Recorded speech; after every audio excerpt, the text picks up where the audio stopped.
Just days ago, on the second episode of NXT on the CW, Randy Orton squared off against Javon Evans in front of his hometown of St. Louis, Missouri. During the match, Evans attempted an incredible setup for an RKO, which didn't go as planned. After the match, Evans apologized to Orton for the botch. Randy then comforted the rising star, which can be seen here. Orton told Evans, "It's okay, you're the man."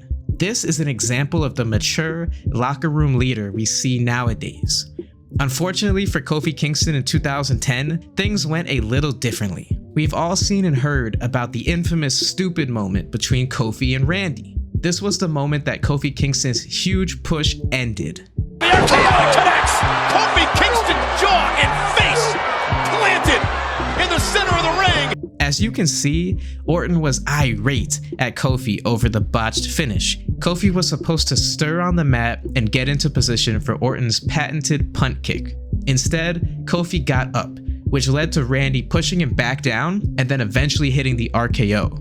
The botch may have seemed like a small issue and an honest mistake, but it was big enough to completely derail Kofi's run to the top of the company.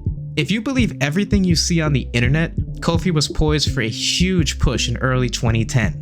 The end result of that push would see him win the Money in the Bank briefcase at WrestleMania 26 and eventually become world champion. These claims were backed up by Freddie Prinze Jr., who was a member of the creative team at WWE during this time. Also, we have this botch to thank for Jack Swagger's horrid main event run in 2010, so there's that.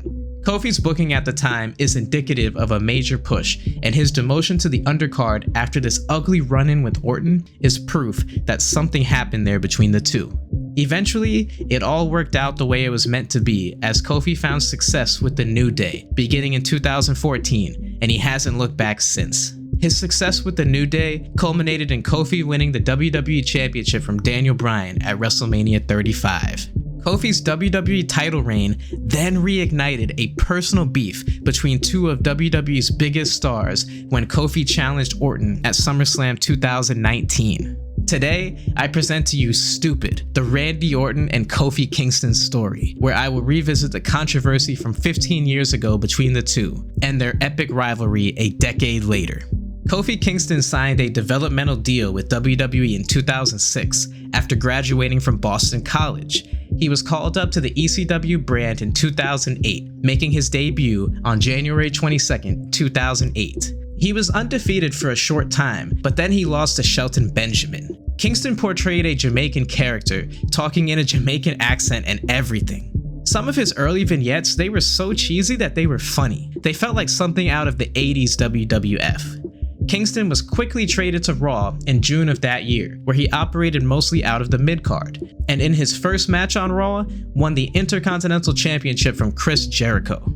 His babyface connection with the crowd could not be denied though, as he quickly got over. Thanks to his fun entrance and interactive moveset, he became a rising star. Honestly, he was one of the few homegrown stars at this time, as during the early stages of the PG era, WWE relied heavily on pre-existing stars like John Cena, Edge, and Randy Orton to carry their shows. Kingston's rise became evident when in late 2009, he stopped using the Jamaican accent and was introduced as being from Ghana, West Africa, where he actually was born. During this time, he was interjected into a storyline with WWE's top guys, John Cena and Randy Orton. Kofi came to Cena's aid during his title match with Orton to help fend off Cody Rhodes and Ted DiBiase. Orton was pissed at Kofi and blamed him for losing the WWE Championship. Literally, this was in the middle of the PG era John Cena versus Randy Orton feud, which was not that great. Kofi feuding with Orton here felt new and fresh, which Lord knows we needed at that time. The two captained Survivor Series teams, and Team Kofi defeated Team Orton, with Kofi being the sole survivor. Kofi pinned CM Punk and Randy Orton to get the win, which was a huge deal at the time. He beat Orton clean with his finish. Man, big things were on the horizon for Kofi. So we thought. I want to emphasize for a moment how huge it was for Kofi to beat Punk and Orton as the sole survivor. This was not like when Ziggler did it in 2014 when he was filling in for an injured Roman Reigns. Nah, this was different. This was surely going to be the coronation of a new star we desperately needed at the time. In the build-up for Survivor Series, we got some great segments from Kofi as he showcased his star power. I remember this segment when he destroyed Randy Orton's custom NASCAR with an axe. Bro was doing this while talking so much smack to Randy. The camera cuts to Orton in the ring, and he's seething and angry in a way only 2009 bald Orton can. It was incredible.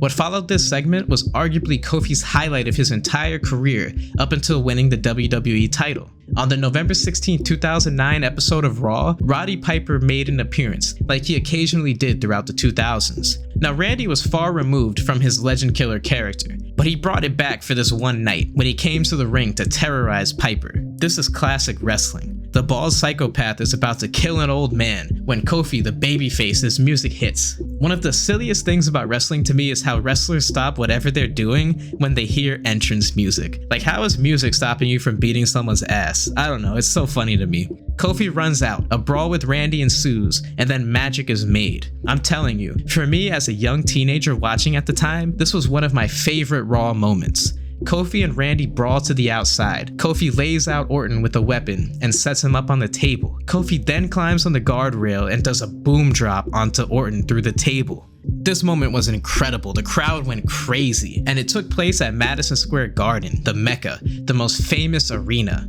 Surely a megastar was born. I mean, I'm getting hyped just talking about it. So Kofi, he wins the match at Survivor Series, then Orton wins the rematch at TLC. Mark Cuban booked that match after serving as Raw guest host. Don't even get me started on the guest host era of Raw. Kofi, Evan Bourne, and Mark Henry beat the Legacy on December 21st. Then the following week, Orton interfered in Kofi's match with The Miz for the US title, costing him the title in the process. It all culminates into the infamous moment from the January 4th, 2010 episode of Raw. Randy Orton, John Cena, and Kofi Kingston participated in a triple threat #1 contenders match for Sheamus's WWE title. Orton is waiting to set up the punt kick according to plan when Kofi rose to his feet instead. This caused Orton to enter a rage. You can even hear him say, "You effed up," to Kofi.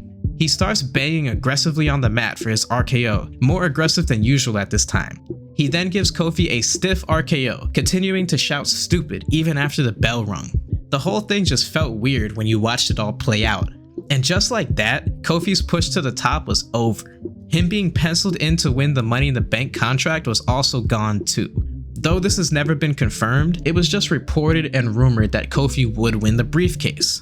So here's what really happened backstage, according to someone that was there at the time. Actor Freddie Prinze Jr. was a member of WWE's creative team for a while. Nowadays, he hosts a podcast called Wrestling with Freddie, where he discussed this infamous story. He claims that after Vince watched Kofi's fiery promo on Orton, where he destroyed the NASCAR, Vince fell in love with Kofi. He said Vince was lighting up like a teenager and said, "That's it, damn it, this kid's gonna be a star." Prince said he and his team were assigned to come up with a big storyline for Kofi throughout WrestleMania.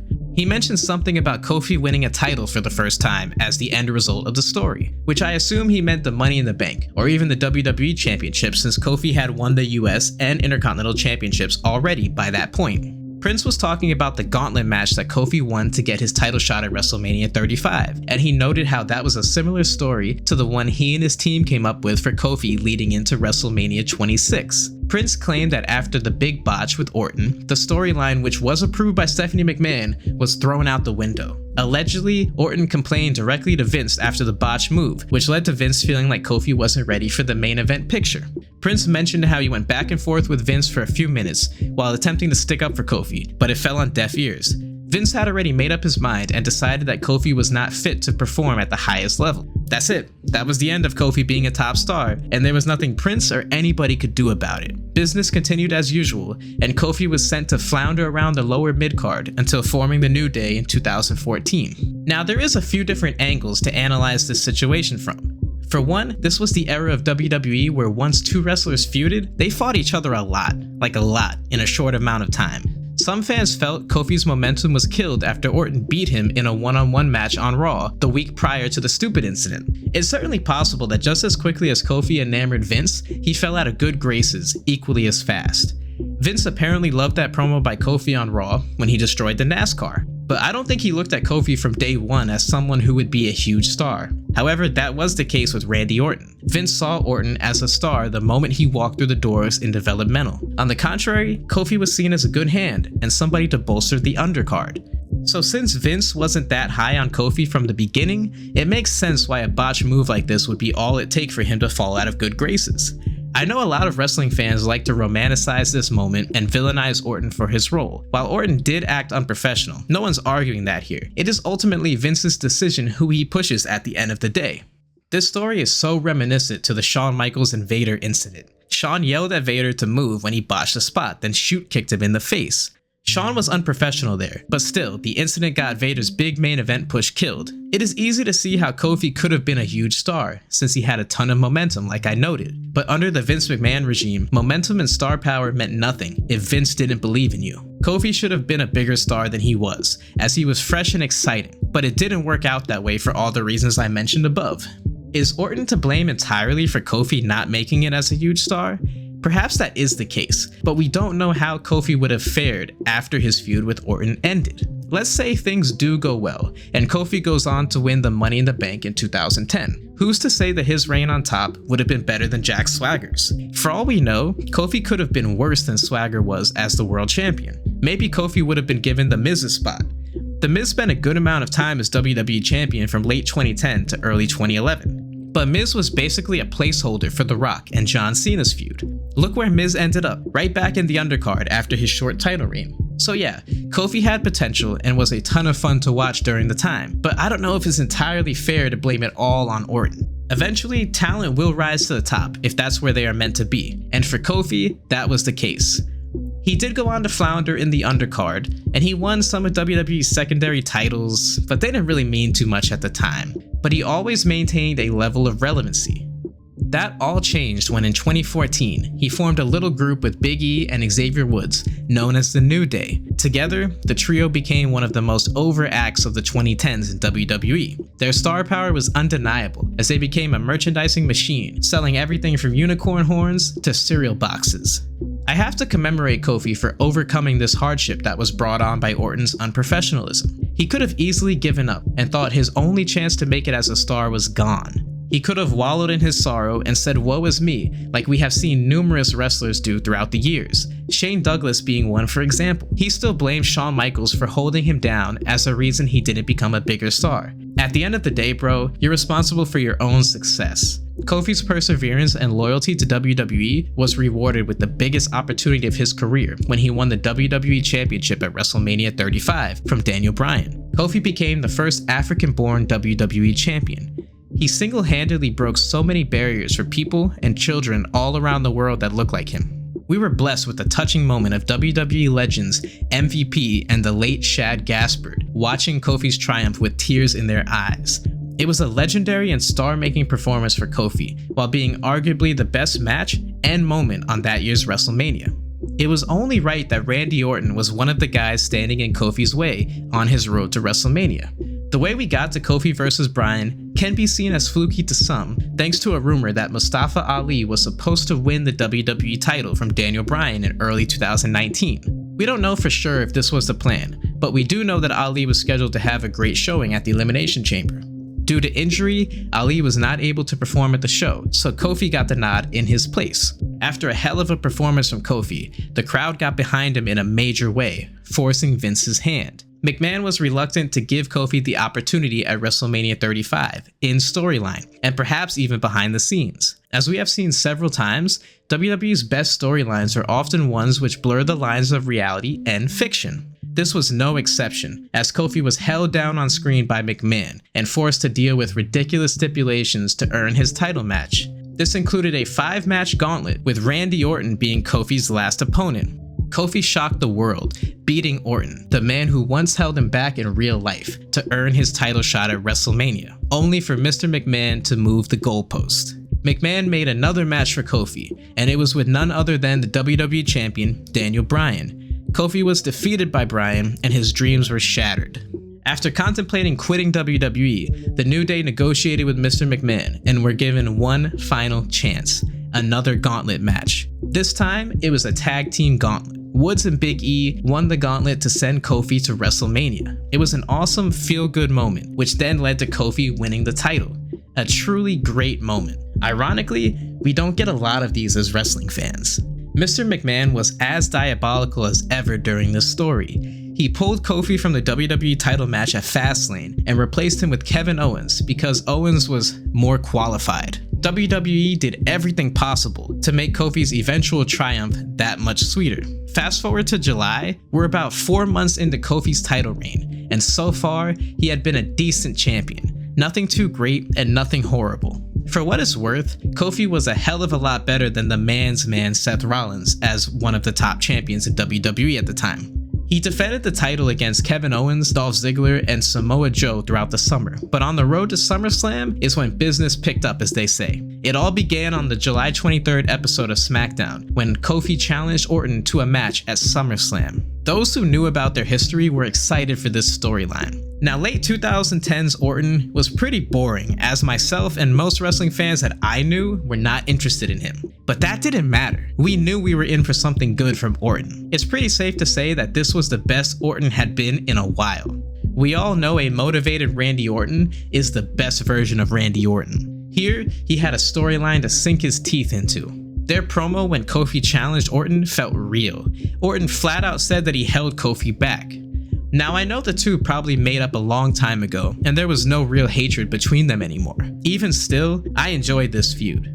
Was it the best feud of all time, or even top 20? No. But this was 2019 WWE, and we were starved for good content at the time. I would argue that this is at least one of the best feuds in 2019 for WWE. We even got Kofi calling Randy Orton stupid in the middle of the ring during a match. And then we got one of the better Orton promos from this time when he cut a scathing 5-minute promo on Kofi, which he ended by calling him stupid repeatedly. The callback to their conflict and Orton's politics was gold, and this time it was Orton's turn to return the favor, which he did. SmackDown aired in MSG around this time, about 10 years after Kofi's iconic boom drop onto Orton, so you know they had to run it back, and something just felt sweeter about it this time. This was the rivalry we were supposed to get 10 years ago. This was the main event star that Kofi was supposed to be. Only this time, the guys were 10 years older and wiser, which just made it a little more awesome. Of course, Psycho Randy Orton brought Kofi's family into the storyline when he read a note that Kofi's young son gave to him. Yes, this was the PG era watered down psycho version of the Orton from my childhood. Though it was not nearly as great as that version of Orton, it was still fun. The two finally meet at SummerSlam in a solid match. It ended when Orton began intimidating Kofi's family, causing Kofi to snap and beat Orton's ass, resulting in a double countout. Their rivalry continued until Clash of Champions when Kofi beat Orton clean to retain his title after hitting the SOS. Just like that, that was the end of the storyline and Kofi's title reign, as he would lose the championship to Brock Lesnar in 7 seconds on the debut episode of SmackDown on Fox. This was super controversial. On one hand, Kofi had just beaten Orton clean and so many other top stars. Just for him to lose the title in 7 seconds? It kind of made Kofi and the WWE title look like a bit of a joke. But on the other hand, it is Brock Lesnar, who is unlike any other performer WWE has ever had. Plus, they needed a splash for the first SmackDown on Fox. Was sacrificing Kofi's reign the best move though? What do you guys think? Let me know in the comments. Well, that'll do it for this video. It certainly was great to see Kofi Kingston and Randy Orton revisit their personal beef from 10 years prior. It made for great television, while Randy doing the job clean for Kofi was simply poetic. Before I get out of here, I'll leave you with this. Do you think Kofi would have been a big star in WWE if not for Randy Orton holding him down? Or do you think Kofi was where he was supposed to be as a lifelong mid-carder, aside from his short WWE title reign? And what did you think of Kofi as WWE champion? Let me know. Thanks for watching, and I'll talk to you guys on the next one.